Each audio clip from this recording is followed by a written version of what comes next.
হাতে গোনা আর কদিন, তারপরেই খুশির ঈদ। আর ঈদ হোক বা দুর্গাপুজো, নিজের এলাকার দরিদ্র সীমার নিচে বসবাসকারী মানুষের পাশে বরাবর থাকেন পৌরমাতা তথা ডানকুনির পৌরপ্রধান হাসিনা সাবনাম। বাদ গেল না এবছরও নিজের এলাকায় আয়োজন করলেন দাওয়াতে ইফতার ও বস্ত্র বিতরণ।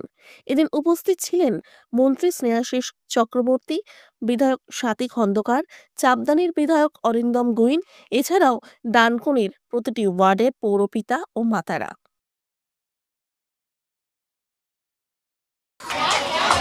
সাহিত্যে বলবো আমাদের মন্ত্রী ওখানে যাবেন, সকলকে ভালো করে সাজিয়ে দাও, উপরে সকলকে আরো ভলেন্টিয়ারদের ডেকে নাও, আরো ভলেন্টিয়ারদের ডেকে নাও, সকলকে আগে চলে যাও, গিয়ে সকলকে সাজিয়ে দাও।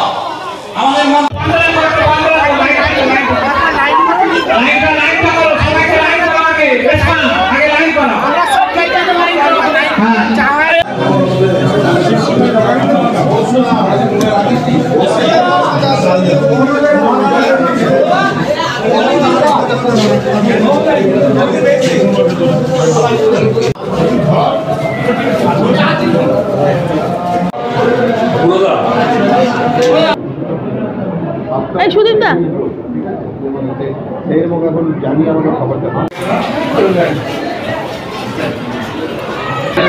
এবং আমি নিজেকে খুব গর্ববোধ মনে করছি আমাকে এই মঞ্চ থেকে সম্বোধনা করার জন্য।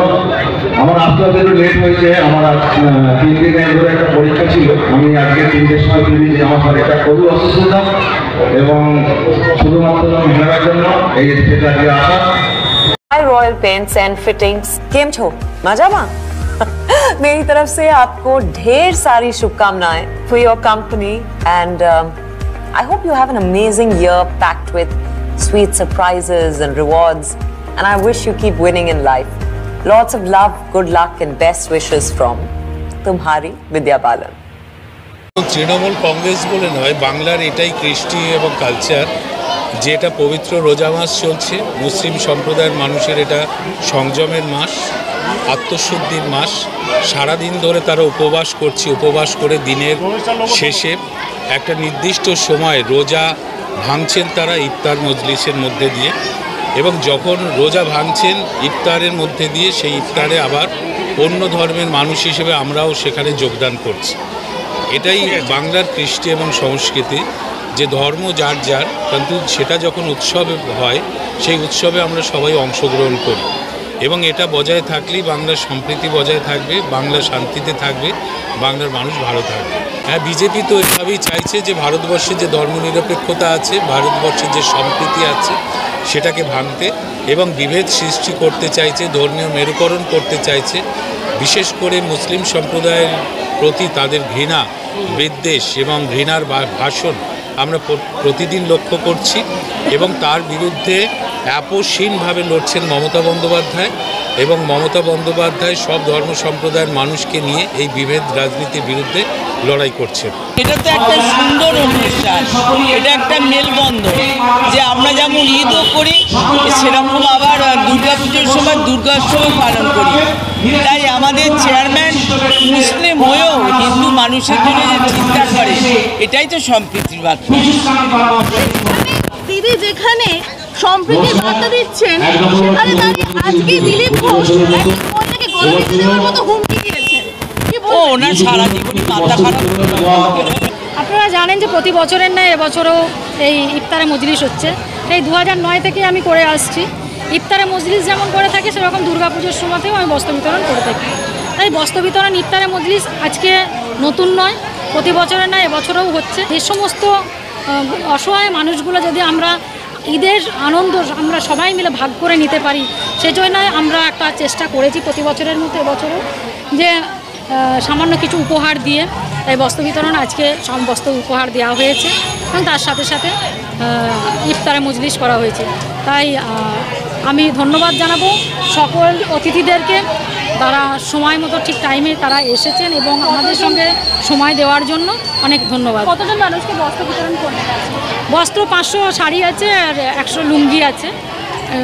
এটা সামনেই 2000 নির্বাচনে আসার আগে বিজেপিকে দেখা যাচ্ছে চুচুড়ায় পোস্টার করতে, হিন্দু হিন্দু ভাই ভাই, এবার ভোটে বিজেপিকেই চাই। ওনারা বলছেন হিন্দু হিন্দু ভাই ভাই, ভোটে বিজেপিকে চাই। আর আমরা বলছি হিন্দু মুসলিম ভাই ভাই, আমরা তৃণমূলকেই চাই। এটা হচ্ছে আপনারা জানেন যে আমাদের রাজ্যে মুখ্যমন্ত্রী মমতা বন্দ্যোপাধ্যায় সবসময় চান যে ধর্ম যার যার উৎসব সবার। আর কদিন পরেই খুশির ঈদ, তা সেই হিসেবে একাধারে যেমন রমজান মাস চলছে, সেই সঙ্গে সঙ্গে মানুষদের বস্ত্র বিতরণ হচ্ছে। এটা একটা সুন্দর অনুষ্ঠান এবং আমরা সবাই এই উৎসবে সামিল, এই অনুষ্ঠানে সামিল।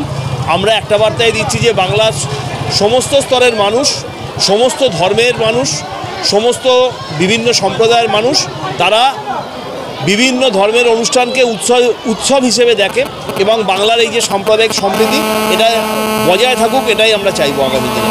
দেখুন, আমরা একটা কথাই বলি যে দুর্গাপুজো ঈদ এমন কিছু ব্যাপার নয়। আমাদের হিন্দু সম্প্রদায় যেমন দুর্গাপুজো পালন করে, আমাদের মুসলিম সম্প্রদায় ভাইরা তেমন ঈদ পালন করে। আসিনা স্বপ্নকে ধন্যবাদ, তিনি এই ওয়ার্ডের কাউন্সিলর এবং চেয়ারপারসন।